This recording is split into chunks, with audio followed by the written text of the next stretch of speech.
저희가 어릴 때에 항상 강이 가까운 데서 살았습니다. 출생한 곳도 강이 가깝고 마을 뒤에 강이 있었고, 그리고 어릴 때에 어린 시절에 자랐던 곳도 강이 있었습니다. 출생했을 때의 강은 그냥 동네에 있는 넓지 않는 강인데, 제가 어렸을 때 자랐던 그곳에는 큰 강이 있었습니다. 어릴 때에 그 강을 보면 뭔가 이제 정말로 웅장하다, 놀랍다 할 정도로, 감탄할 정도로 큰 강이었습니다. 그 강이 우리의 놀이터였습니다. 어머니 절대로 강물에가 놀면 안 된다고 그렇게 단속을 해도 친구들하고 가만 가서 수영하고 낚시질하고 배 타고 다니고 그랬던 기억이 납니다. 자, 우리 사진 한 장 보겠습니다. 한강보다 훨씬 더 넓습니다. 한강보다 훨씬 더 넓고, 예, 하얼빈 쪽인데, 저 하얼빈 쪽에서 쭉 내려가면 저기 감옥사 밑으로 내려가면 더 넓어집니다. 이것보다 훨씬 더 넓어집니다.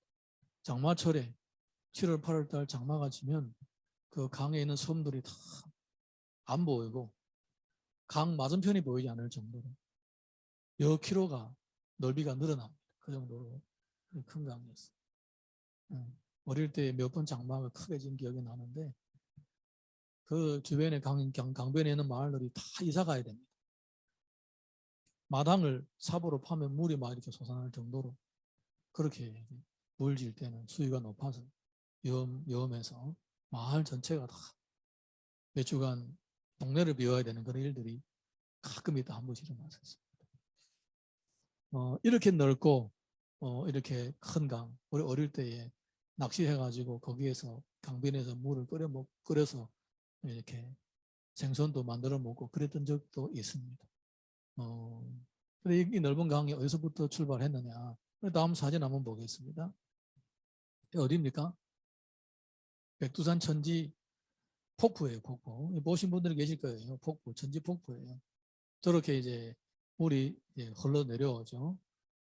제가 94년도, 95년도, 그리고 99년도인가 3년 동안 거쳐서 한 5번 정도 가봤습니다. 너무 가보니까 가기 싫더라. 아무리 좋은 것도 너무 가보니까 가기 싫더라. 그래서 물이 너무 맑아요. 사진 한 장 더 보여주세요. 네, 여기서부터 흘러나오는 거예요.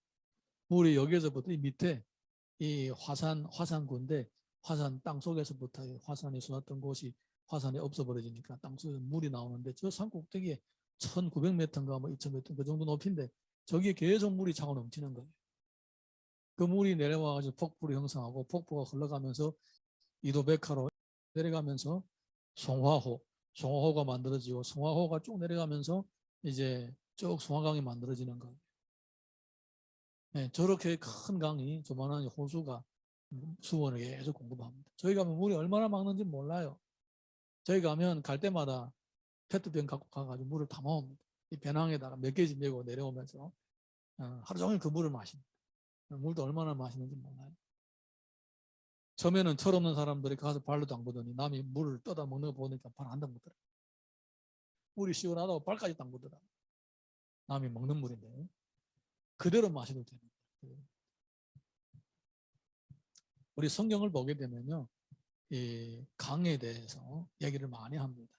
성경에서는 강을 얘기할 때마다 깊은 의미가 있는데, 강은 하나님의 은혜를 상징하는 것입니다. 할렐루야. 네, 강은 하나님의 은혜를 상징하는 겁니다. 우리 오늘 본문의 말씀 보게 되면 특별한 강이 나옵니다. 특별한 강. 지금 우리가 생각하고 있는 어떤 화산 폭발하고 난 휴면 화산에서 나오는 물이라든가 뭐 샘물로 이렇게 흘러나오는 물들하고 달리 특별한 강물이 있는 것을 볼 수가 있습니다. 우리 성경을 한번 보겠습니다.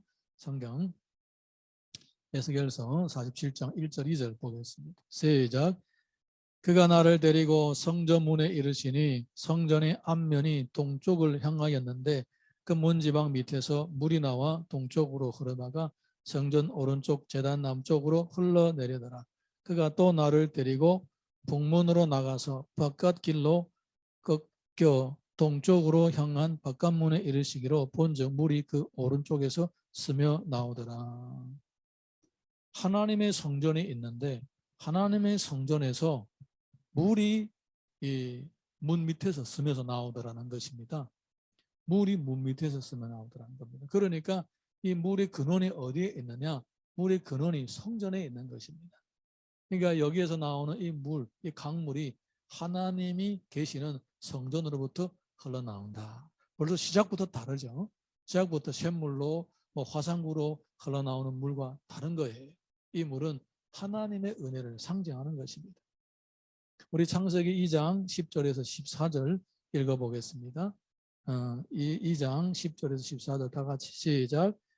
강이 에덴에서 흘러나와 동산을 적시고 거기서부터 갈라져 네 근원이 되었으니 첫째의 이름은 비손이라. 금이 있는 하윌라 온 땅을 둘렀으며 그 땅의 금은 순금이요 그곳에는 베들리엠과 호마노도 있으며 둘째 강의 이름은 기온이라. 구스 온 땅을 둘렀고 셋째 강의 이름은 힌데겔이라. 아수르 동쪽으로 흘렀으며 넷째 강은 유브라데더라. 하나님께서 사람을 만드시고 난 후에 에덴에다가 동산을 만드시고 동산에서 사람이 살게 했습니다. 근데 동산은 어떤 곳이냐? 강이 네 줄기나 거기에서 발원을 하게 되는 것입니다. 강줄기가 네 개가 거기를 근원으로 두고 있는 것입니다. 왜냐하면 거기에 하나님과 사람을 만나는 곳이기 때문입니다. 거기에는 생명나무가 있고 선악을 알게 하는 나무가 있기 때문입니다. 하나님과 사람이 만나는 곳, 즉 예배의 현장이기 때문입니다. 사실은 에덴 동산은 가장 원초적인 예배 현장입니다. 나중에는 그 현장이 성전으로 바뀌게 되죠. 그리고 어느 날 우리 교회로 이렇게 변형을 하게 되는데 사실 첫 번째 하나님과 사람의 만난 현장이 바로 에덴입니다. 특징이 뭐냐? 거기서도 강물이 흘러넘치는 거예요. 강물이 흘러넘치는. 그러니까 하나님과 만나는 거기에서부터 은혜가 바깥으로 뻗어나가기 시작한다는 것을 거기서 보여주는 것입니다. 할렐루야. 우리 성도들의 모든 행복은 어디서부터 출발하느냐? 나와 하나님과의 만남으로부터 시작이 되는 것입니다. 거기에 참 행복이 있는 것입니다. 할렐루야. 창세기 3장 23절에서 24절 보겠습니다. 창세기 3장 23절 24절 우리 함께 읽습니다. 시작. 하나님이 에덴 동산에서 그를 내보내어 그의 근원이 된 땅을 갈게 하시니라. 이같이 하나님이 그 사람을 쫓아내시고 에덴 동산 동쪽에 그룹들과 두루 도는 불칼을 두어 생명나무의 길을 지키게 하시니라. 아멘. 아담과 하와가 하나님과 교제하면서 하나님과의 만남을 계속 누리면서 살다가 나중에 범죄를 하게 됩니다. 나중에 죄를 짓게 됨으로써 그 죄의 저주로 말미암아 이제 아담과 하와는 어쩔 수 없이 동산에서 쫓겨나게 되는 거예요. 그리고는 더 이상 누구도 그 동산에 들어갈 수 없도록 하나님께서는 천사들을 보내시고 화염검을 보내시고 그곳을 지키게 하신 것입니다. 그러니까 이제 죄로 말미암아 하나님과의 관계가 단절될 뿐만 아니라 하나님의 은혜와도 점점 멀어지게 되고 인간의 참 행복의 근원을 잃은 거예요.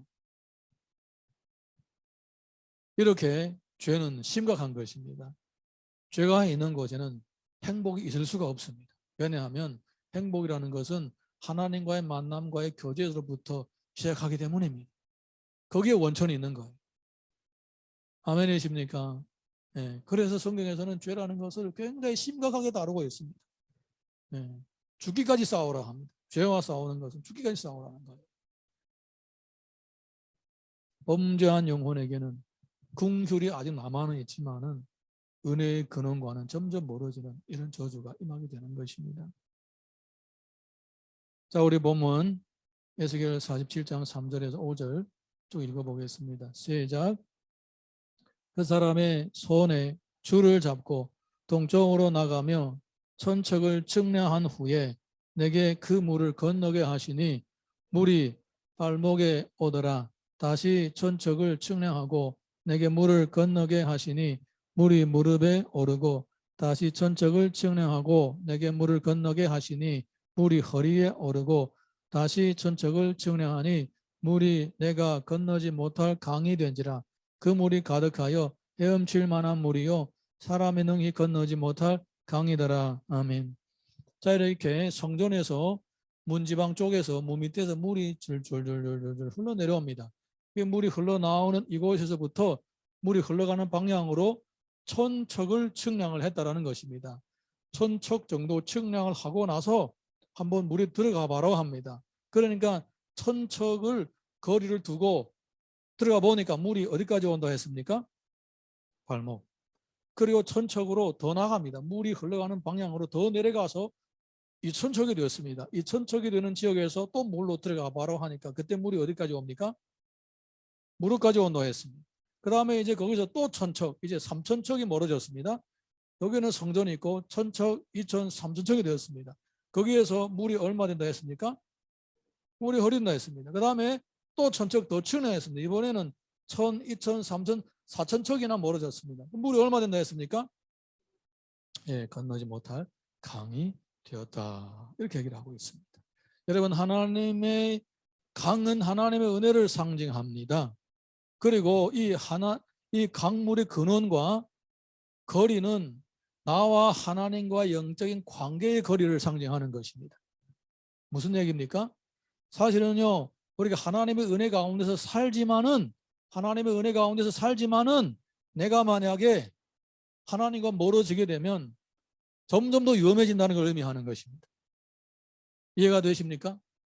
여러분, 우리가 예배를 안 드려도 당장 죽지 않아요. 하나님은 긍휼이 많으시는 하나님이시기 때문에 내가 여전히 은혜 가운데 머물러 있는 거예요. 아담과 하와도 죄를 진 다음에 당장 죽었습니까? 아니에요. 그들에게 여전히 하나님의 긍휼이 남아 있습니다. 그렇지만은 이 하나님과 영적인 관계가 멀어지면 멀어질수록 은혜와 긍휼 가운데는 살고 있지만은 점점 더 위험해지는 거예요. 이 영적인 원리를 꼭 아셔야 됩니다. 예. 어느 순간에 그냥 한 번에 가버리는 거예요. 발목에 와도 괜찮아요. 물에 와도 괜찮아요. 허리에 와도 괜찮아요. 그런데 정수를 넘어버리면 언제 그냥 한순간에 가버리는 거예요. 여러분, 물에 빠져 죽는 사람 많잖아요. 여름에 뭐 이렇게 개천에 놀다가도 빠져 죽는 사람이 있고 바다에 놀다가 빠져 죽는 사람 많잖아요. 그 사람들이 빠져 죽을 줄 알고 들어가서 죽습니까? 아니에요. 무사하다고 생각 때문에 들어가는 거예요. 그러다가 죽는 거예요. 물은 알고 보면 무서운 거예요. 네. 그런데 우리가 물은 무서운지 알면서 하나님과 점점 멀어지고 세상으로 점점 빠져들어가는 건 무서운 줄 모른다는 거예요. 영적으로 마비된 거예요. 하나님과 거리가 멀어지는데도 은혜가 있거든요. 그래서 일을 해도 잘 되고 뭐 큰 문제도 없고 평안한 거예요. 네, 물에 떠 있는 것과 마찬가지입니다. 어느 순간에 침륜에 빠지게 되는 거예요. 그래서 우리가 하나님과 영적인 거리가 나의 행복을 보장하는 거예요. 잠깐의 무사한 것이 미래를 보장하지 못하는 거예요. 당장 끝날 수도 있는 거예요.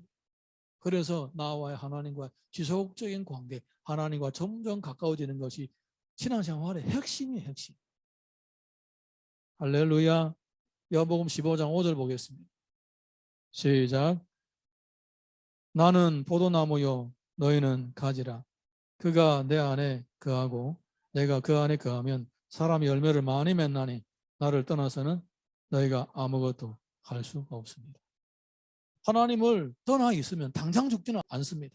아직 살아는 있어요. 그렇지만은 열매는 없습니다. 주를 믿고 주를 섬기는 그 기쁨과 행복과 참 보정된 삶은 없는 것. 위험에 빠지게 됩니다. 그래서 마음이 두려운 거예요. 그래서 일은 잘 되는데 마음은 두려운 거예요. 경험을 해본 적이 있죠? 하나님을 멀리 하는데 일은 잘 돼요. 그런데 평안이 없고 두려운 거예요. 다 이런 영적인 원리가 있기 때문에 그런 거예요. 그렇지만 하나님과 가까이 계시면 하나님과 가까이 하게 되면 뭐가 좀 어렵고 힘들어도 미래가 확실하게 보이고 마음이 평안한 거예요. 신앙의 관계는 마음의 거리예요. 마음의 거리. 나와 하나님의 마음의 거리가 얼마 정도인가. 이것이 우리의 삶의 질을 결정하는 거예요. 히브리서 10장 39절 보겠습니다. 시작. 우리는 뒤로 물러가 침륜에 빠질 자가 아니요 오직 영혼을 구원함에 이르는 믿음을 가진 자니라. 개혁 한글에 보게 되면 침눈에 빠질 자가 많이 날아갑니다. 그러니까 깊은 강물에 들어가서 평안하다, 무사하다, 괜찮다라고 착각하면서 그 세속에 빠져 살 사람이 아니라는 거예요. 주님을 가까이 하면서 풍성한 열매를 맺으면서 살 사람들이라 그 뜻입니다. 아멘입니까? 이 두 가지를 다 가질 수는 없습니다. 하나님을 멀리 하면서도 평안하게 살 것을 기대할 수가 없는 거예요. 내가 세상 속에 깊이 빠져 살면서도 끝까지 평안하기라 할 수가 없는 거예요. 이 두 가지가 공존할 수가 없는 거예요. 하나님을 가까이 하려면 세상을 조금 멀리 해야 돼. 어느 정도 거리를 둬야 되는 거예요. 그 세상을 완전하게 떠나서 살 수는 없습니다. 그렇지만은 사천척 바깥으로 나가버리면 우리말 속담 중에 삼천포로 빠진다 하잖아요. 삼천포. 여러분 영적인 거리 사천척 바깥으로 나가버리면 이미 위험에 빠진 거예요. 네. 우리 세상에서 우리가 세상을 떠나 살 수는 없지만은 세상과 일정한 거리를 두고 살아야 되는 거예요. 될 수 있으면 하나님과 가까이 하려고 해야 되는 거예요. 할렐루야. 이 코로나 끝나게 되니까 각종 이제 식당이라든가 판점 이런 데에 사람들이 많이 몰리게 됩니다. 심지어 주말은 뭐 그냥 찾을 데가 없습니다. 아까도 여기 우리 집 사람이 잠깐 갔다가 오면서 얘기하는데 차가 너무 많아서 누가 신고했는지 딱지 붙이러 다니더라는 거예요. 주말에 다 쉬어야 되는데 누가 신고를 했겠죠. 주차를 함부로 했다. 여기 주말에 난리가 아닙니다. 뭐 차가 못 들어갔다 나오기 힘듭니다. 그렇게 사람 많아요. 그런데 이 식당은 다녀보게 되면요, 맛도 좋고 가격이 저렴한 데는 조용하지가 않습니다. 맛도 좋고 저렴하니까 사람들이 많이 가요. 항상 북적북적하고 줄이 서 있어요. 자리도 없고 기다려야 됩니다. 그런데 조용하고도 맛 있는 곳은 비쌉니다.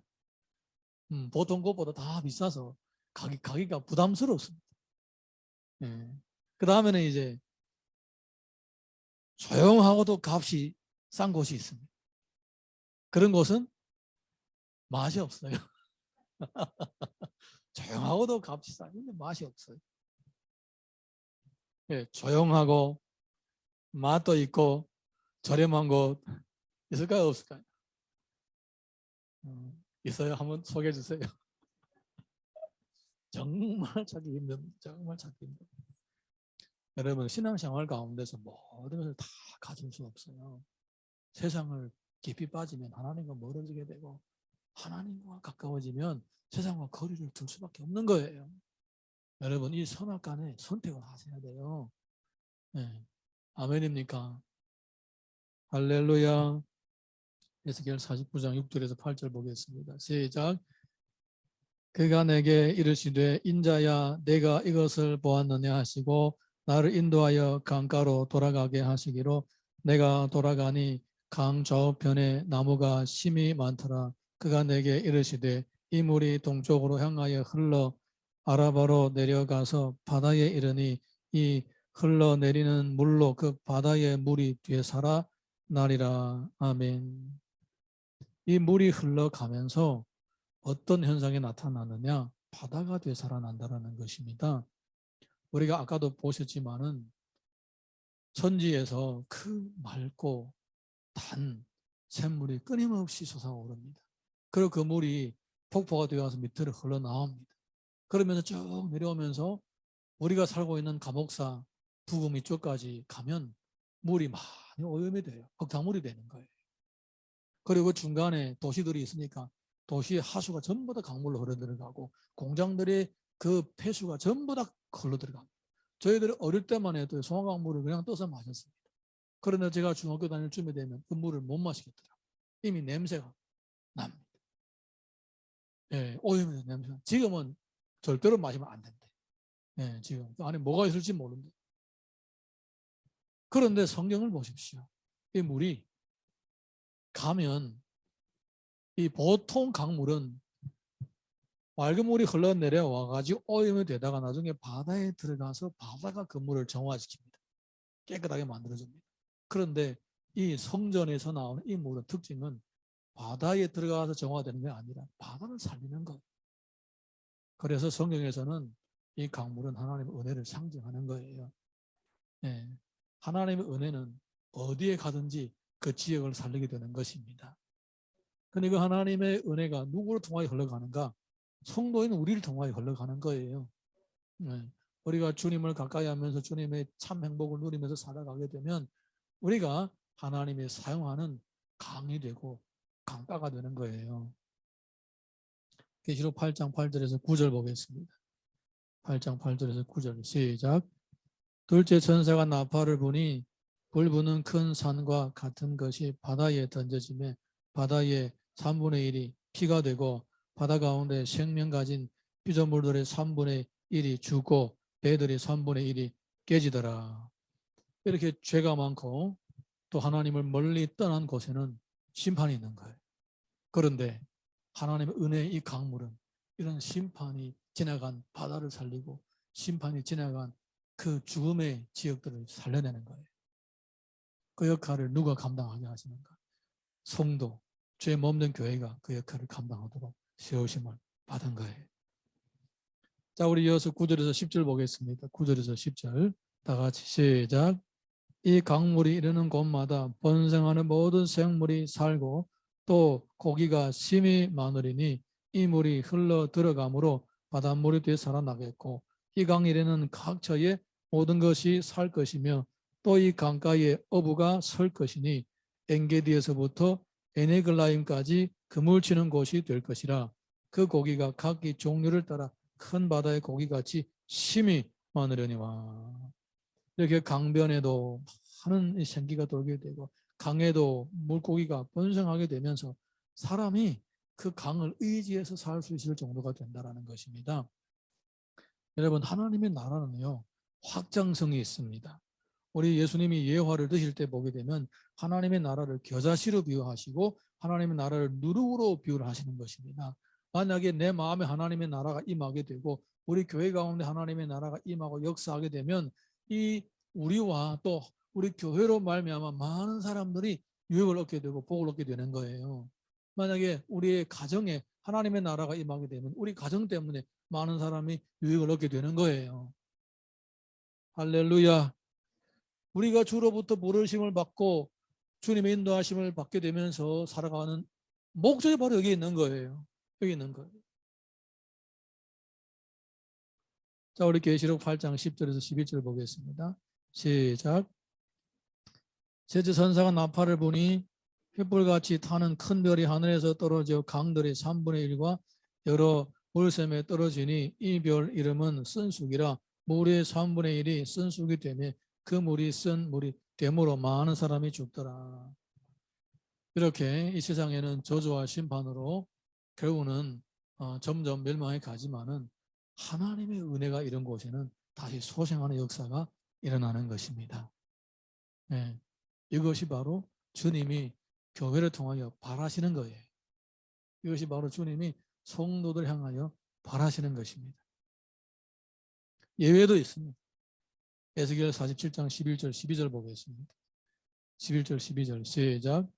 그 진펄과 개펄은 되살아나지 못하고 소금 땅에 될 것이며 강 좌우 가에는 각종 먹을 과실나무가 살아서 그 잎이 시들지 아니하며 열매가 끊이지 아니하고 날마다 새 열매를 맺으리니 그 물이 성소를 통하여 나옴이라. 그 열매는 먹을 만하고 그 잎사귀는 약재료가 되리라. 아멘. 진펄과 개펄은 살아나지 못합니다. 하나님의 은혜가 지나가도 살아나는 사람이 있고 살아나지 못하는 사람이 있습니다. 우리 성경을 보게 되면 살아나는 곳에는 나무가 자라고 나무잎이 약재료가 되고 치료의 역사가 일어나는 것입니다. 계시록 22장 1절 2절 보겠습니다. 계시록 22장 1절 2절 우리 다 같이 읽습니다. 시작. 또 그가 수정같이 맑은 생명수의 강을 내게 보이니 하나님과 및 어린 양의 보좌로부터 나와서 길 가운데로 흐르더라. 강 좌우에 생명나무가 있어 12가지 열매를 맺되 달마다 그 열매를 맺고 그 나무 잎사귀들은 만국을 치료하기 위하여 있더라. 아멘. 행복의 근원은 하나님이십니다. 하나님과 가까이 하는 사람으로부터 그 은혜가 계속 지속적으로 흘러나가게 되는 것입니다. 줄줄이 계속 이어나가게 되는 것입니다. 그 은혜가 심지어 믿지 않는 사람을 주께로 돌아오게 하고 상처받은 영혼을 치유하게 되는 거예요. 하나님은 우리로 하여금 하나님을 가까이 하라고 하는 것은 첫째는 우리의 행복을 위한 것입니다. 그 다음에 우리를 통하여 가정을 살리고 지역을 살리게 하기 위한 그 위대한 하나님의 계획하심이 있는 것입니다. 할렐루야. 겨울방학에 시골에 계시는 할아버지 할머니가 심심할까 봐 초등학교에 2학년 다니는 손녀를 보냈습니다. 그 시골의 노인들이 이렇게 심심하면 아이들하고 같이 재밌게 지내기도 하고, 아이도 맨날 도시 생활하다가 농촌에 가서 시골 체험도 좀 하라고 보냈는데 다음날에 바로 돌아와 버렸습니다. 아이가 할아버지 할머니 집에 와이파이가 없다고, 스마트폰을 못 놀아서 너무 심심하다고 돌아와 버린 거예요. 그래서 여름방학이 됐는데 이제 아들이 아빠 엄마한테 이제 스마트폰도 사주고 와이파이도 놔줬어. 그리고는 이제 방학이 되니까 연락을 했습니다. 이번에는 아마 와이파이가 있어서 아이가 갈 것 같은데 보낼게요. 그랬더니 할아버지 할머니가 아니, 보내지 마. 보낼 필요 없어. 우리 하나도 심심하지 않아. 와이파이도 되고 스마트폰도 되니까 뭐 보고 싶은 드라마 다 보고 사람들과 영상 통화도 하고 뭐 노래도 듣고 애가 안 와도 돼. 괜찮아. 그래서 안 보냈대. 여러분, 사람마다 행복을 찾는 방법이 다 다릅니다. 왜 그럴까? 그리고 같은 사람일지라도 오늘은 이게 내 행복이 되고 내일은 저게 내 행복이 될 수도 있어. 왜 그럴까요? 진정한 행복의 근원을 찾지 못하기 때문에 그런 거예요. 진정한 행복의 근원은 주님께 있는 거예요. 주님을 만나야 영원한 행복, 변하지 않은 행복의 진정한 생명의 줄을 잡을 수가 있는 것입니다. 예수 그리스도는 바로 이 주님과 만나고 영원의 행복을 찾을 수 있는 길을 우리를 위해서 예배해 놓으신 거예요. 여러분, 우리가 이렇게 신앙생활을 하면서 점점 세상에 빠져들어간 게 아니라 열매를 맺으면서 주님과 더 가까이 하면서 나도 행복할 뿐만 아니라 가족들에게 복을 끼치고 내가 사는 지역사회에 복을 끼치는 그러한 하나님의 위대한 계획 가운데 헌신하는 성도로 살 수 있기를 주님 이름으로 축원합니다. 시편 1편에서 1절에서 3절 읽어봅니다. 시작. 복 있는 사람은 악인들의 꾀를 따르지 아니하며 죄인들의 길에 서지 아니하며 오만한 자들의 자리에 앉지 않고 오직 여호와 율법을 즐거워하여 그 율법을 주야로 묵상하는도다. 그는 시냇가에 심은 나무가 철을 따라 열매를 맺으며 그 잎사귀가 마르지 아니함 같으니 그 하는 모든 일이 다 형통하리로다. 말씀의 공급함을 받아 철을 따라 열매를 맺는 은혜가 있기를 바랍니다. 요한복음 15장 7절 보겠습니다. 시작. 너희가 내 안에 거하고 내 말이 너희 안에 거하면 무엇이든지 원하는 대로 구하라. 그리하면 이루리라. 하나님과 밀접 접촉을 하시면서 기도 응답의 은혜를 항상 누리시기를 바랍니다. 아모스 5장 6절과 8절 보입니다. 시작. 너는 여호와를 찾으라. 그리하면 살리라. 그렇지 않으면 그가 불같이 요셉의 집에 임하여 멸하시니 뼈들에서 그 불들을 끌 자가 없으리라. 묘성과 삼성을 만드시며 사망의 그늘을 아침으로 바꾸시며 낮을 어두운 밤으로 바꾸시며 바닷물을 불러 지면에 쏟으시는 이를 찾으라. 그 이름은 여호와시니라. 모든 행복의 근원은 주님께 있습니다. 주님을 만나면 모든 것을 다 얻을 수 있습니다. 야고보서 4장 8절 봅니다. 시작. 하나님을 가까이 하라. 그리하면 너희를 가까이 하시리라. 죄인들아 손을 깨끗이 하라. 두 마음을 품은 자들아 마음을 성결하게 하라. 행복의 근원이신 여호와를 가까이 하시기를 주님 이름으로 축원합니다.